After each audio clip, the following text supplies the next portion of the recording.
taqwallahi tsoron Allah, makhafatullahi tsoron Allah. Amma wanne ne asalin tsoron? A Hausa ne muke fassara taqwallahi da tsoron Allah, amma asalin ma'anarsa kiyaye dokokin Allah, bin Allah sau da ƙafa, yin abin da Allah ke so da barin abin da Allah ya hana. Don haka tsoron a zuci yake, takawar kuma ta hada da na zuci da aikin gangan jiki. Kaga takawa a ammu min al-khawf. To amma darasin mu a yau zai ɗauki wani ɓangare ne na takawa, shine shi tsantsan tsoron Allah, ba kawai bin dokokin Allah umuman ba. Kowanne darasi ne mai zaman kansa. Idan ka ji tsoron Allah kaɗai, tsoron Allah bai sa ka kayi aiki da takawa ba za ka je aljanna ba. Shi yasa abinda duk Allah ka ji ya faɗa na guzurin zuwa aljanna za ka ji ya ce takawa ne, baya ce tsoron Allah kawai. Ya ce tilkal jannatu lati nurithu min ibadina man kana taqiyya innal muttaqina fi jannatin wa uyun innal muttaqina fi jannatin wa nahar inna lil muttaqina inda rabbihim jannatin na'im qul a unabbi'ukum bi khairin min dhalikum lil ladina taqaw inda rabbihim jannat. To sai Allah ya nuna takawa ita take sa a shiga aljanna, amma bai ce tsoron Allah kawai ke sa a shiga aljanna ba. To amma tsoron Allah shine matakin farko na takawa. Shi yasa kake ji ake fassara ma ya ayyuhan nasu taqu rabbakum, sai a ce ya ku mutane ku ji tsoron ubangijinku. Asalin ma'anar shine ku kiyaye dokokin ubangijinku, ku yi masa biyayya sau da kafa. Don haka darasin mu shine me ake nufi da tsoron Allah, kuma yaya haƙiƙanin tsoron Allah yake, kuma ya kamata bawa ya mu'amalanci Ubangiji wajen tsoro da ake ce alkhawfu min Allah ko makhafatullah. Abin da ake nufi da alkhawf, attaqwa darasinta daban ne, ta'arifinta kuma daban.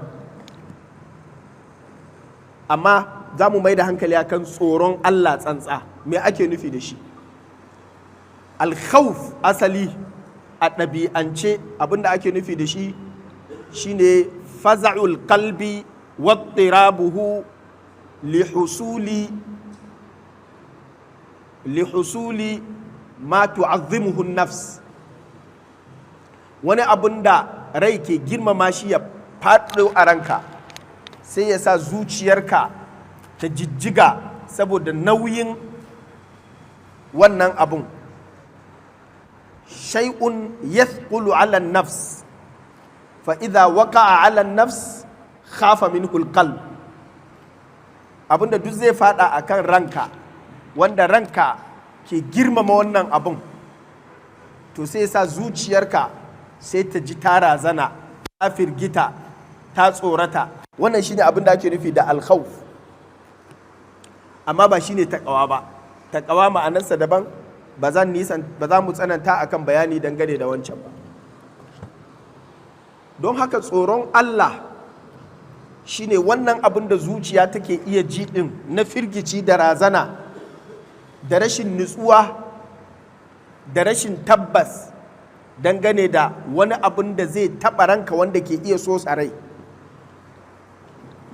To shin wannan abin shine abin da Allah ke nema mu yi dangane da tsoron Allah da ake cewa?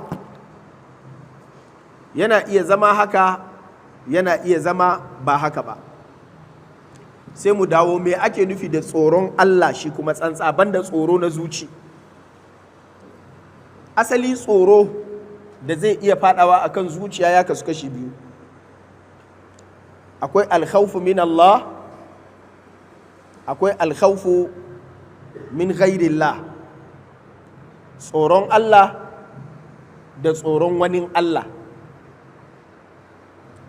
Tsoron wani Allah shine wani ko wani abu wanda zai iya razanar da mutum ko ya firgita shi, ya yi alaƙa da zuciyar ta yadda zuciyar za ta razana, sai ya zama ya ji tsoron wannan abun kuma ba Allah ba ne. Wannan shine alkhawfu min ghairillah, shine nau'i na ɗaya na tsoro. Shi wannan tsoro da ba na Allah ba ya kasu kashi biyu. Akwai khawfun tabi'i, akwai kuma khawfun ghairu tabi'i. Khawfun tabi'i shine tsoro irin na ɗabi'a, tsoro irin wanda ya shafi ɗabi'a ta ɗan adam. Dama ɗan adam in ya ga abun zai ji tsoronsa saboda baya son yin arba da shi. Zuciyar ɗan adam tana tsoron maciji, saboda haka galibin mutane idan mutum ya ga maciji zai razana, sannan baya so ya haɗu da shi. Halitta ce ta Allah, shi ma halitta ce ta Allah, amma baya so ya haɗu da wannan halittar, ya yi rayuwarsa shi ma ya tasa. Aljannu halittu ne na Allah, amma ɗan adam baya so ya arba da su, ko a cikin ɗakinsa ko a waje, ko a zahirin halittarsa ko ya zo a surar wani abu. Da ɗan adam zai haɗu da shi su rabu, baya nan fa sai aka ce mishi ai aljanni kuka haɗu da shi, sai lokacin tsoron ya zo. Ko yanzu da mutum zai tsallaka sai a ce a ka yi kusa ka taka maciji, sai mutum ya ji tsoron a lokacin, duk da cewa ya riga ya wuce. Mutum yana jin tsoron duk abin da zai cutar da shi. Ka yi tafiya kana wucewa sai aka ce baka ga shiru a wurin ba, aka ce ai yanzu ake fashi a inda ka wuce. Ba su riske ka ba sai mutum ya ji tsoro duk da cewa ya riga ya wuce. Wannan shine khawfun tabi'i, tsoro ne irin na ɗabi'a ta ɗan adam. Allah ne saboda fitira ta ɗan adam yana da bukatar ya ji tsoron wani abu don ya kiyaye kar abun ya cutar da shi. Domin ɗan adam duk abun da baya jin tsoronsa zai iya masa hawan ƙawara. Allah kuma ya sa wa ɗan adam immunity na kiyaye kar cuta ta same shi kala biyu. Akwai immunity na ƙwaƙwalwa, akwai immunity na gangan jiki. Mental immunity shi irin wannan da zai sa kar ma ka je ka shiga abin da zai cutar da kai. Shi yasa ɗan adam a ɗabi'a sai yake jin tsoron ruwa mai yawa. Shi yasa in mutum bai iya ruwa ba zai je faɗa ba. A ɗabi'a sai yake jin tsoron wuta tun bata ƙona shi ba. Shi yasa ba zai je ya auka ba. A ɗabi'ar sai yake tsoron shokin, ko da shokin ɗin bai taɓa shi ba. Wannan saboda in yayi zai cutar da shi. Kaga immunity kenan. Wannan shine khawfun tabi'i. Idan mutum yana da wannan ba laifi bane. Mutum yana jin tsoro na abin da ya kamata a ji tsoronsa, a inda ya kamata a ji tsoronsa, a abin da za a iya jin tsoronsa a kai. Wannan ba laifi bane. Shi yasa wannan ko annabawa da suka fi kowa imani su ma suna tsoro. Allah maɗaukakin sarki ya ce annabi Musa alaihi salam ya ji tsoron Fir'auna sosai. Shi yasa Allah maɗaukakin sarki ya ce fa kharaja minha khaifan yataraqqab. Annabi Musa ya fita daga Masar yana cikin tsoro, yana laɓewa saboda kar a kama shi. Shi da kansa kuma yazo yana ya ce wa Fir'auna fa farartu minkum lamma khiftukum. Ka san na ji tsoron ku a baya. Don haka idan akwai mugu dan adam a ɗabi'a sai yana jin tsoronsa. Allah ya yi ta kawo misalai akan annabi Musa akan jin tsoro. Da inda ya je ga maciji, Allah ya ce masa la takhaf inni la yakhafu ladayyal mursalun. Bayan ya ga maciji ya ruga a guje. Duk da cewa annabi Musa yana cikin annabawan da suka fi kowa ƙarfin zuciya da rashin tsoro a cikin annabawa kaf. Domin duk abin da annabi Musa ya gane, ya fahimce shi, to a ɗabi'arsa yana daga cikin jarumai a cikin annabawa. Amma Allah ya ta kawo misalai akan shi ya ji tsoro don ya nuna maka cewa ɗan adam a ɗabi'arsa don ya ji tsoro ba laifi ba ne. Tun lokacin da Allah ya aika shi ya ce ka je kai wa'azi wa Fir'auna, sai ce inni akhafu an yaqtulun, ina jin tsoro za su kashe ni. Ai ba wai annabi Musa rago bane, domin in ba irin annabi Musa ba ba wanda zai iya zuwa ya tsaya a gaban fir'auna ya ce da shi inni rasulu rabbil alamin a irin wancan lokacin. Ka samu appointment inda za ka ga fir'auna kadai, kuma ka je ka iya tsayawa a gaban fir'auna a baka dama ka yi magana. Fir'aunan da Allah ya masa kirari akan tsiya irin kirarin da ba a yi wa kowa irin wannan ba. Inna fir'auna ala fil ard innahu kana minal mufsidin. Amma duk da haka ya tsaya a gabansa ya ce da shi ya fir'aun inni rasulu rabbil alamin. Kuma fir'auna ya faɗa ya sa annabi Musa ya karɓa. To amma Allah ya ce mana annabi Musa ya ji tsoro don ya nuna maka wannan alkhawfun tabi'in kowa yana yi. Kuma ɗan adam idan ya ga abin da zai razanar da shi a ɗabi'a dama zai ji tsoro. Manzan Allah sallallahu alaihi sallama kamar yadda ya tabbata a cikin hadisin Huzaifa ko waninsa, ana yaƙin Ahzab, yana cikin sahihu Muslim. Annabi sallallahu alaihi sallama ya ji tsoro saboda abinda Allah maɗaukakin sarki ya ce kun kai lokacin da wa balagatil qulubul hanajira wa tadhunnuna billahi dhununa. So da dukansu bayin Allah ne, kowa ya ji tsoro. Tsoron da ya sa annabi sallallahu alaihi wasallama ya kwana bai iya yin bacci ba, bai rinsa ba. Duk da cewa galibin tsoron annabi sallallahu alaihi wasallama ba tsoro wa karan kansa bane, tsoro wa al'ummarsa ne mai zai same su. So da ƙarfin zuciyar annabi sallallahu alaihi wasallama ya mafi ƙarfin zuciyar sauran annabawa. To amma ya kasa bacci, ya kwana. Ka san abin da zai sa ya firgitar da kai har ya hana ka bacci ba ƙaramin abu bane. To dare ya sake yi, jiya kuma bai runtsa ba. Sai ce ina da zan samu wani bawan Allah ya zo ya gadi na in samu in yi bacci. Sai ga Abu Ubaida ibn al-Jarrah, ce ya Rasulallah, na zo ne don in yi gadin ka kwanta ka yi bacci.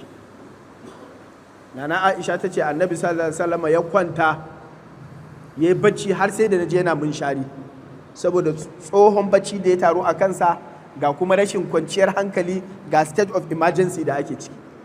To kaga dan adam kowa idan aka faɗi irin waɗannan manyan damuwa ta dame su a rai har ya hana su bacci, to ballantana sauran mutane irin mu. Don haka ba laifi bane a ce wane yana jin tsoro. Ina fata an fahimta. Khawfun tabi'i kamar yadda na ce akwai na al'ada, akwai kuma wanda ya wuce al'ada, shine khawfun tabi'iyun mufrid, wanda mutum zai zama yana jin tsoro ko babu abin tsoron. Wannan abin zargi ne akan ɗan adam.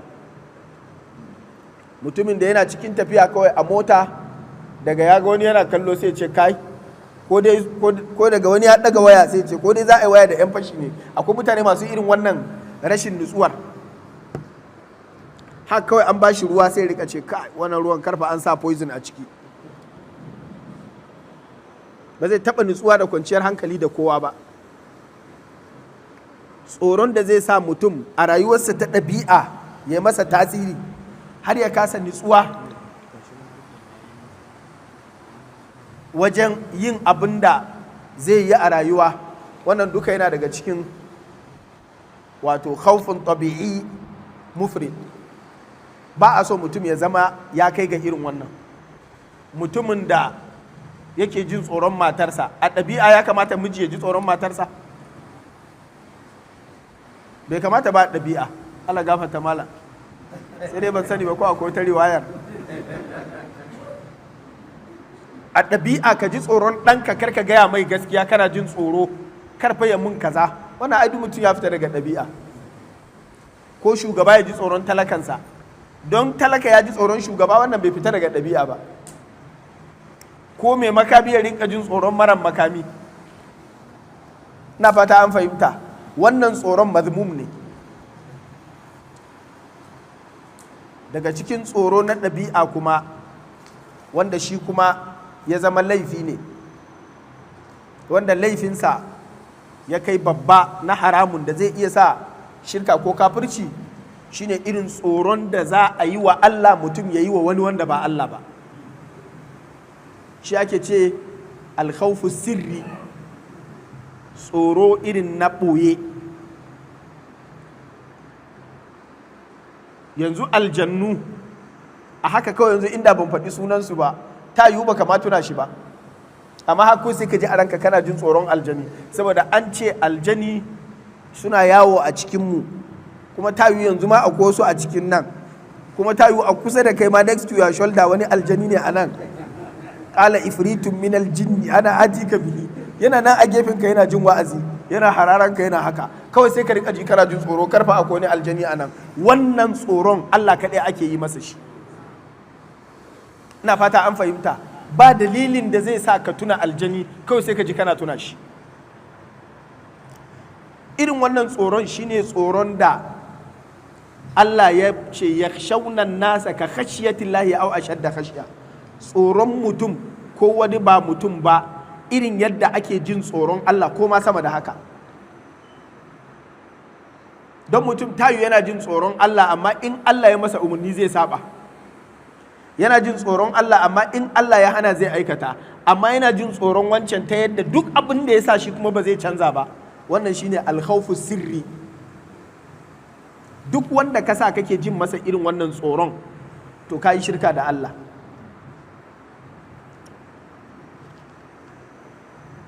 Wannan ɗin nan ɗan adam ne ko ba ɗan adam ba? A cikin ɗan adam ɗin wani ne ko manzan Allah sallallahu alaihi wasallam da ya zama shugaba a gare mu, abun bi a gare mu, ba a aiko shi don mu ji tsoronsa ba, irin tsoron da za mu yi wa tsoron Allah.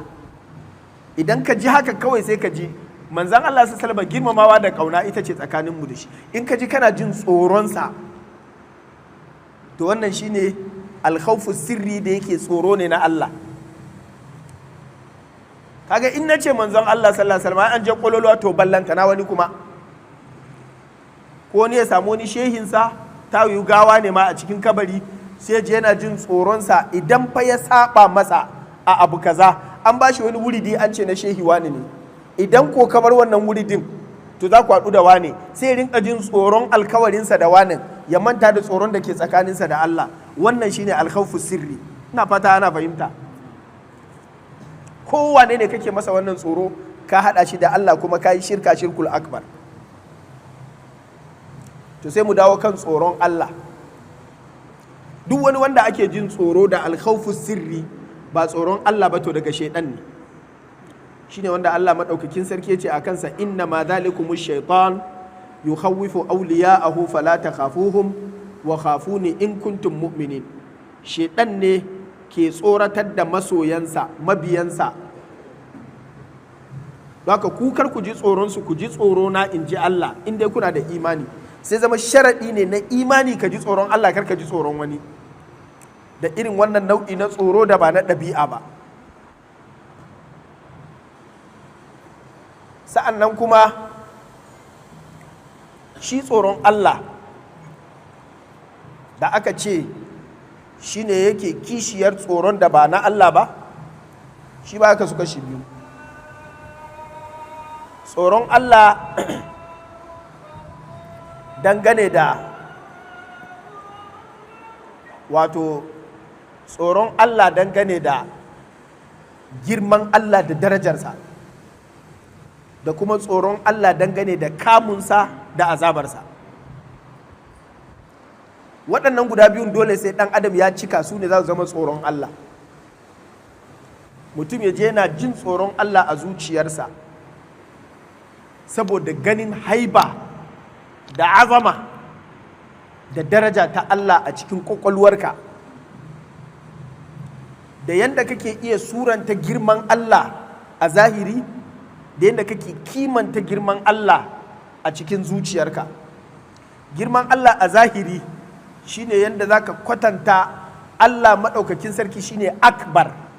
Idan ka zo sallah kana ce Allahu akbar, kana tuna girman a zahiri ya fi girman komi. Duk abin da ka san yana da girma bai kai Allah girma ba. Abin da baka sani ba ma da yake da girma, to in dai ba Allah ba ne bai kai Allah ba girma. To wannan shine tsoron Allah ta fuskar alkhawfu min maqamillah, tsoron Allah ta hanyar tsoron muƙamin Allah da matsayin Allah da darajarsa. Akan wannan ne Allah ya ce wa amma man khafa maqama rabbih wa naha nafsa anil hawa, duk wanda ya ji tsoron matsayin ubangijinsa ko kuma wanda ya ji tsoron tsayuwa a gaban ubangijinsa, duk shine ma'anan al-maqam.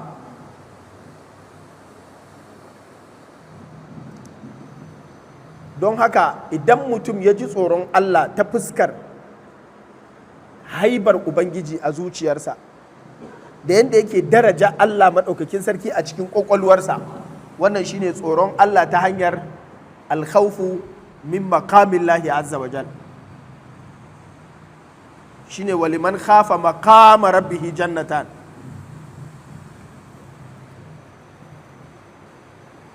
Tsoron Allah kashi na biyu shine alkhawfu min iqabillah, jin tsoron azabar Allah. Kaga tsoron makamin ubangiji wannan yana da alaka da zatin Allah ne, amma tsoron iqabin Allah wannan yana da alaka da aikin Allah ne.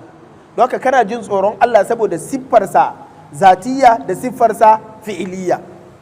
Siffarsa zatiyya ita ce take da alaka da kai kanka, in an ce ubangiji kana jin sunansa ka san abin girma ne, kana jin siffarsa ka san abin daraja ne. Shi yasa idan aka ce maka ka ji tsoron Allah, to sai ka ji ka razana. Ai ba sai ka tuna Allah zai kama ka ba, kawai in ka tuna da darajar tasa ta wuce a ce shi kuma a sa wasa a ciki. Sannan ɗaya ɓangaren kuma shine ka ji tsoron Allah akan iƙabinsa. Abin da yasa na faɗi waɗannan guda biyun shine ba a jin tsoron Allah a ɗaya a bar ɗaya.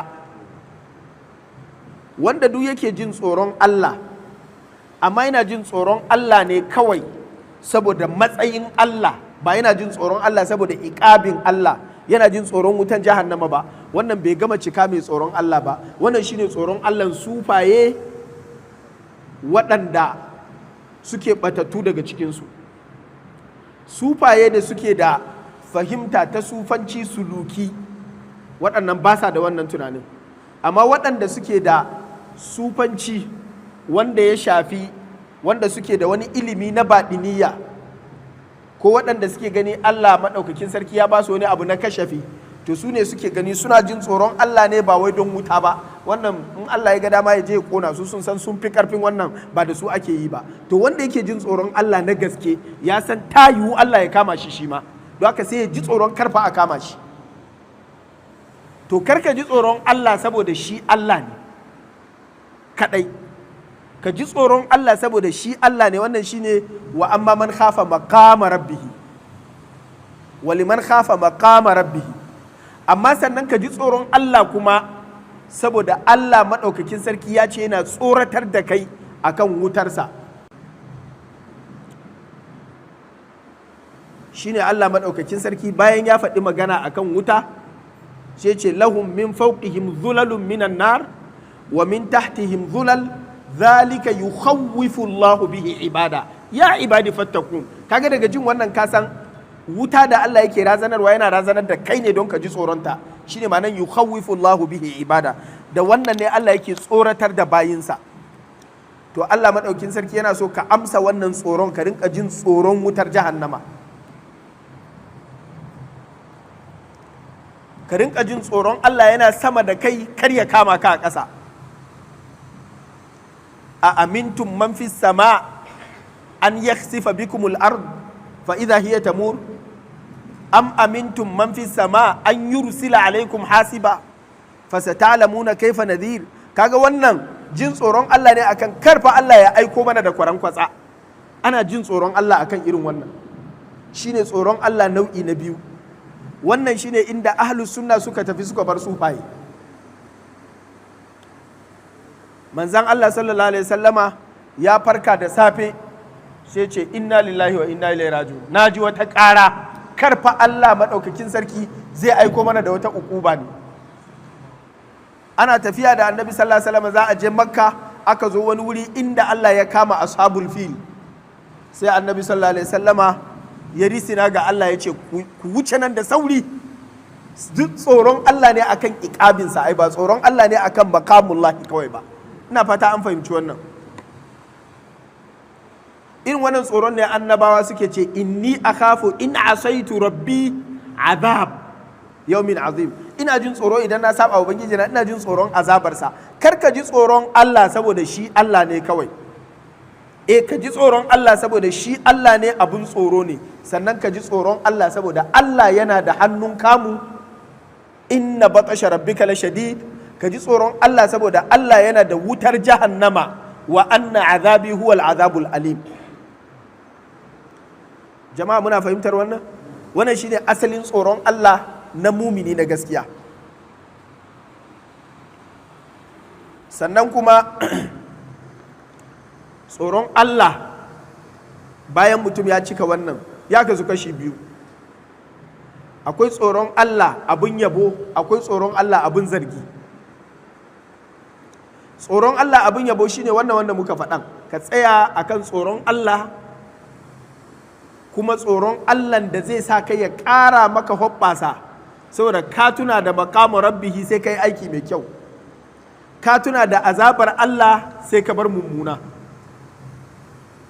Tunanin maqamullahi azza wa jalla shi zai baka almahabbatu wat ta'zim.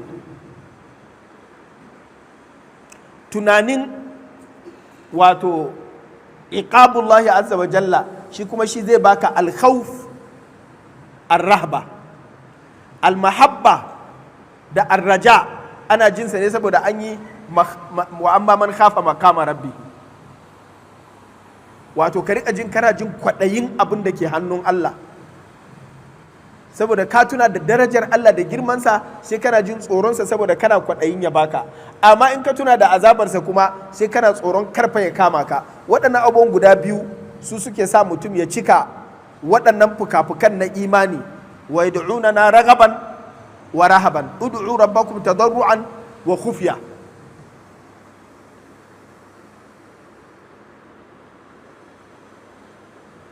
Don haka tsoron Allah da yake zama mamduh shine wanda ya sa bawa sai ya ƙara hoɓɓasa ya aikata aiki mai kyau, ya ƙara hoɓɓasa ya ji tsoron aikata sabo. Tsoron Allah kashi na biyu wanda shi kuma mazmum shine wanda yake jin tsoron Allah a banza. Shi kawai na jin tsoron Allah ne, amma tsoron Allah bai sa shi ya gyara komi ko ya canza wani abu ba ibada.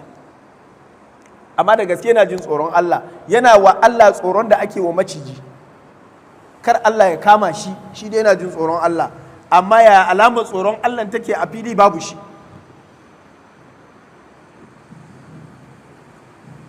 In ba ku misali akan irin wannan tsoron Allah,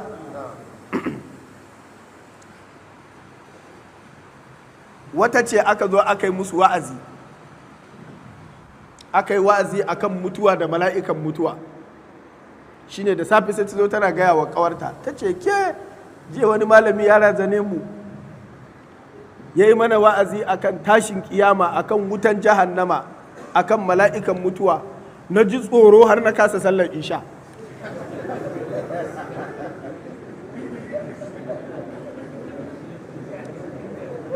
Tsaban tsoron mala'ika kare zai kama ta har ta kasa sallar isha.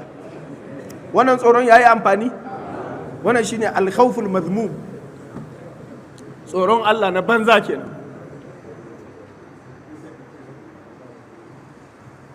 Na fata ana fahimta.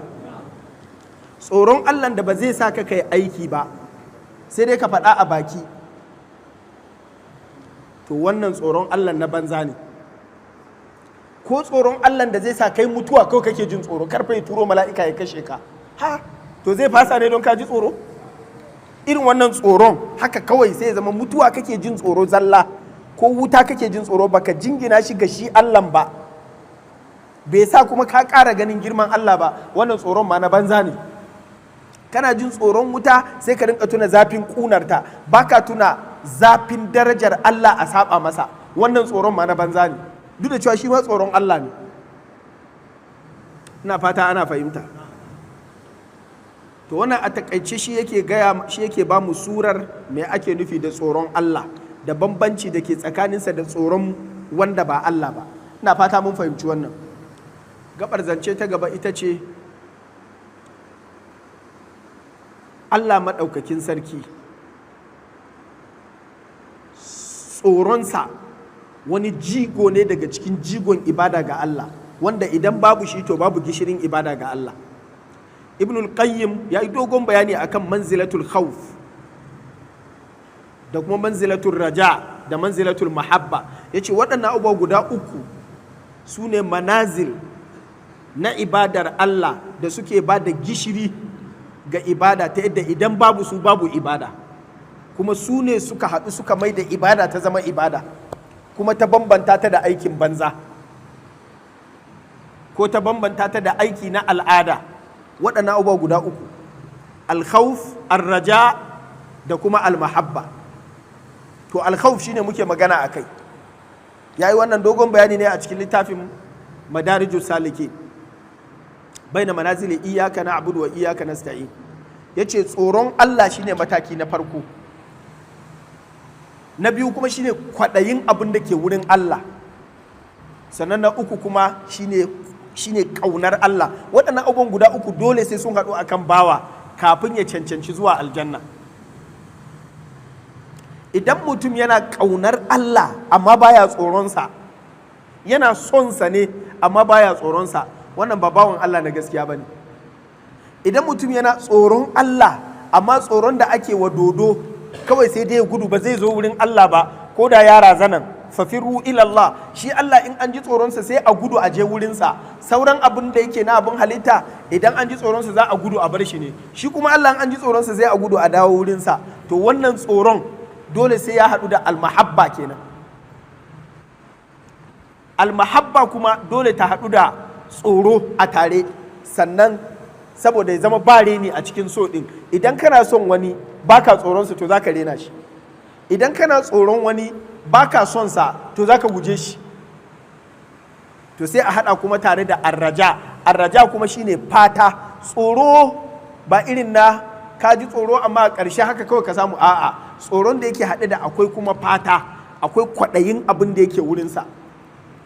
Kana son sa amma kana kwaɗayin, kana tsoron sa kuma kana kwaɗayi, kana kwaɗayin ya baka amma kana tsoron sa. Wannan shi zai bada at-ta'zim da kuma al-mahabba. Ina fata an gane waɗannan abubuwa guda uku. Manazil ne da kowane mumini ya kamata ya duba a zuciyarsa ya gani, shin waɗannan manazil yana da su, waɗannan matakai. Shin kana da matakin tsoron Allah, kana da matakin kwaɗayi a wurin Allah, sannan kuma ka hau matakin ƙaunar Allah? Ina fata muna fahimta. Wannan tsoron na Allah shine wanda Allah maɗaukakin sarki ya yi umarni a cikin alƙur'ani wurare da yawa akan mu ji tsoronsa. Allah ya ce, ya bani Isra'il, udkuru ni'mati allati an'amtu alaikum wa aufu bi ahdi ufi bi ahdikum wa iyaya farhabu. Allah ya ce ku ji tsorona. Allah ya ce shi abun tsoro ne, a ji tsoronsa. Allah maɗaukin sarki ya ce, walillahi yasjudu ma fi samawati wa ma fil ardi min dabba wal mala'ika wa hum la yastakbirun yakhafuna rabbahum min fawqihim wa yaf'aluna ma yu'marun. Allah ya ce halittunsa, bayinsa suna yi masa sujada dukkansu, ciki hadda mala'iku. Allah maɗaukakin sarki ya ce ya khafuna rabbahum min fawqihim, suna jin tsoron ubangijinsu daga samansu. Wa yaf'aluna ma yu'marun, tsoron sai sa su aikata abin da aka umarce su. Sannan Allah maɗaukakin sarki ya ce